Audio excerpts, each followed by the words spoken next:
आनंद के पथ पे आप सभी का अभिनंदन है। आज का विषय अच्छे कर्म और बुरे विचार का परिणाम। धनी राम नाम का एक व्यक्ति था। वह बड़ा आलसी और कामचोर था। जब तक वह अपने माता पिता के साथ था तब तक उसकी और धनी राम की पत्नी के बच्चों का पालन पोषण में कोई कमी न थी। अचानक हादसे में उनके माता पिता का स्वर्गवास हो गया।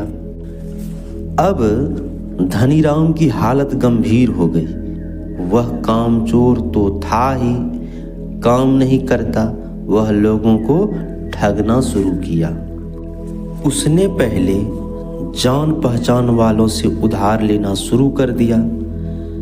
जब लोग पैसे वापस मांगते तो तरह तरह के बहाने बना देता। जैसे जैसे उसके जान पहचान के लोग आपस में मिलते गए, उसकी पौल पट्टी खुलती गई। सब यही बात करते कि जब से उसने पैसे लिए हैं तब से मिलना ही बंद कर दिया।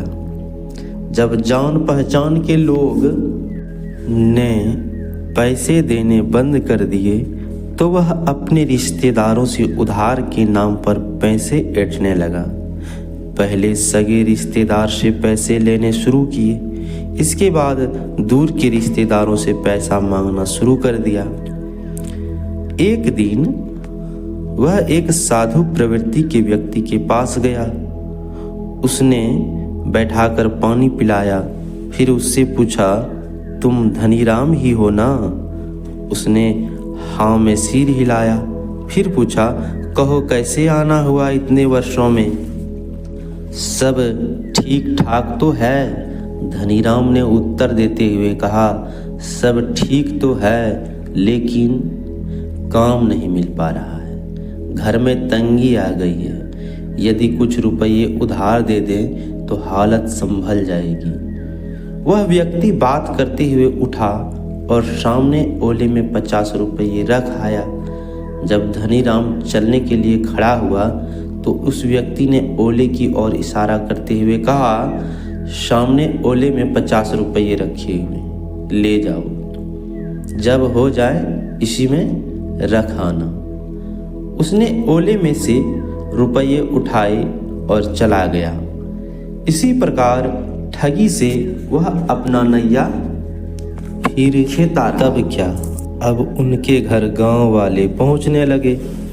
अपनी अपनी सभी ने रकम मांगे तो उनके पास तो था कुछ नहीं। धनी राम की पत्नी और बच्चे गांव वालों का ताना सुनकर गांव छोड़कर अपना मायका चले गई और उसकी पत्नी ने दूसरी शादी कर ली। अब धनी राम का शरीर धीरे धीरे कमजोर बनता गया। अब वह काम पर जाता तो काम भी नहीं कर पाता। एक दिन फिर वह साधु के पास गया। साधु ने पूछा, सब ठीक ठाक तो है? धनी राम ने उत्तर देते हुए कहा, सब ठीक तो है, लेकिन हमारी बीवी बच्चे सब हमें छोड़कर चले गए और अब मैं काम भी नहीं कर पा रहा। कुछ पैसे उधार दे देते तो काम चल जाता। ले जाओ उसमें से, ओले की ओर इशारा करते हुए उस व्यक्ति ने कहा। वह खुश होता हुआ उठा कि यह वास्तव में पिछले पैसे भूल गया है। इसने न पिछले पैसों की चर्चा की और न मांगी ही। सोचते सोचते वह ओले तक आ गया। उसने ओले में हाथ डाला तो कुछ नहीं मिला। धनी राम ने उस व्यक्ति की ओर देखते हुए कहा, इसमें तो कुछ नहीं है। इतना सुनकर वह बोला, जो तुम पहले पैसे ले गए थे क्या रख कर नहीं गए थे?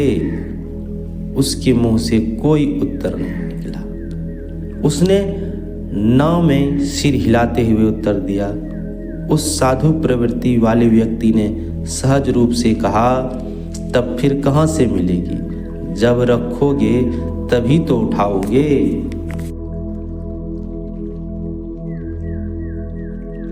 यह कहानी का सारांश यह है कि जब आपकी शरीर बुद्धि साथ देती है तो आप अपने लिए अच्छे कर्म, अच्छे विचार और आवश्यकता अनुसार धन रूपी पूंजी का अर्जन करके रखें। तब आपकी इहलोक में भी प्रशंसा होगी और आपकी मृत्यु पश्चात आपके अच्छे कर्म और अच्छे विचार की प्रशंसा होगी।